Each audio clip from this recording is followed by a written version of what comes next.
Hey there, this is LaQuita with QuitaBugHandmaids.com, and thank you so much for joining me today. I have a super cute, quick, and easy Halloween treat to share with you today. This is my final Halloween project. I'm actually a little bit sad about it because I really loved this cookie cutter Halloween stamp set.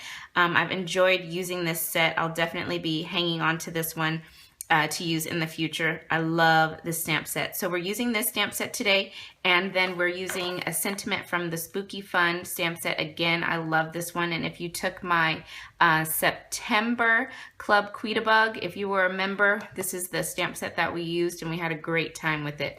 Okay, let's go ahead and get started, and let me share with you what today's super cute treat looks like.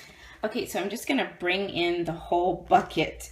I have made a whole load of these wrapped popcorn treats. I love how they turned out. So these are bags of popcorn, and I have just wrapped them with some of the Halloween Night Designer Series paper. I've added some of our pumpkin pie glimmer, a black circle, stamped one of those cute little Halloween cookie cutter images. Got a sentiment, some enamel dots, and boom, you've got this quick and easy, so stinking cute Halloween treat. I made a whole ton of these, you guys. My goal this year, because last year I had so much stuff left after each catalog ended, and I still have so much stuff left, and my goal this year was to not have a lot of paper and embellishments left after each catalog. So I was able to use up 2 entire packages of Halloween Night Designer Series paper making these. So don't have to worry about any leftover Halloween paper. This is it. The project that we make today is my last piece. So I'm so excited about that. And I love how these turned out, and I think they're going to make great Halloween treats. And it's a little bit different instead of giving candy. So I thought some light popcorn was a good alternative. So let's go ahead and get started, and I'll show you how to make these wrapped popcorn treats. Okay, let's start with a little bit of stamping first. I've got a piece of Whisper White scrap here and some pumpkin pie scrap paper, and I'm going to start by using my basic black archival ink, and I'm going to stamp the little skeleton from the cookie cutter stamp set. I'm going to stamp this little guy first. Just put him right here. I'm sorry if you can hear that siren, but something's happening outside, I guess. Okay, so we've got our little skeleton, and then I'm going to set him aside. And on the pumpkin pie, I think I'm gonna stamp, I'll do Trick or Treat. Yeah. Okay, and we'll just stamp this right here. Perfect. Now, this basic black archival ink does take just a minute to dry.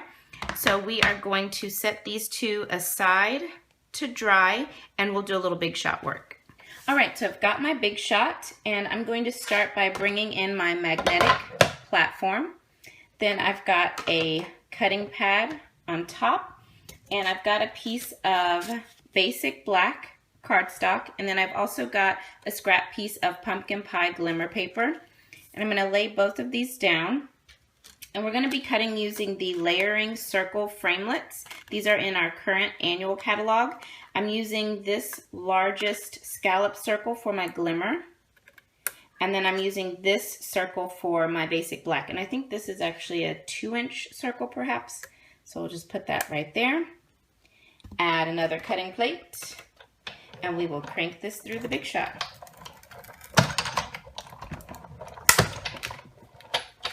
Okay, so we've got our 2 die cuts from our big shot, and I'm just going to go ahead and add this basic black onto my pumpkin pie. I'm using Fast Fuse. Whenever you're adhering something to glimmer, you want to use a really nice strong adhesive just to be sure that it holds well. Okay, and we can go ahead and set this to the side, and let's punch out our little skeleton. We're going to use the cookie cutter builder punch, which coordinates with that stamp set, and we'll punch this little guy out. There we go. So cute. And then for our sentiment, I'm using the classic label punch. I believe that's what it's called. If I have said it wrong, I will put the correct name on the screen, but I'm pretty sure this is the classic label. Okay, there we go. So now we've got all of our little pieces ready to go. I'm going to set these to the side and bring in some of the Halloween Nights Designer Series paper. This is cut at 5.5 inches by 8 inches. And I've got my bag of popcorn ready. Now you want to decide which side you want showing on your popcorn pouch. And I want this side out. So I'm going to flip it over and I'm going to put adhesive on this side. I am going to put just a little bit right here just to help me seal up my little pouch here. And then I'm going to put a full strip over here on this side. Or line up my popcorn in the center of my designer paper. There we go. And then I'm just going to fold this over and I'm going to pull it pretty tight because I want to make sure that I don't want to have a lot of wiggle room in here. Okay, that looks good. And I'll pull this piece over. I'm going to try and line up those ends as best as I can. Pull that over. Perfect.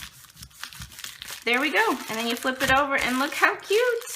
I love it. So cute. Okay, so now we can start putting the pieces together. So I'm going to add my die cut here. I'll put it over to this side like this. And then I'll just adhere my little skeleton. Just a little bit of fast fuse there. Okay, and I've just added a little fast fuse to my trick or treat. We'll put that right here. All right, and then we'll just finish this up with some of our Halloween night enamel dots. And let's see, I think I wanna I'll do some purple. Yeah, I'll do purple. I'll just put one right here and put one right here. And there we go. That finishes up this project. So easy. So super easy. So I hope you guys enjoyed today's quick and simple project. This could be easily remade to fit any holiday occasion in case maybe Halloween isn't your cup of tea. So again, I hope you enjoyed. I have more information about today's project along with the supplies and the measurements listed over on today's coordinating blog post. I've linked it just below this video, as well as my shopping link that's linked just below as well. So thanks again, and I will see you guys real soon. Bye now.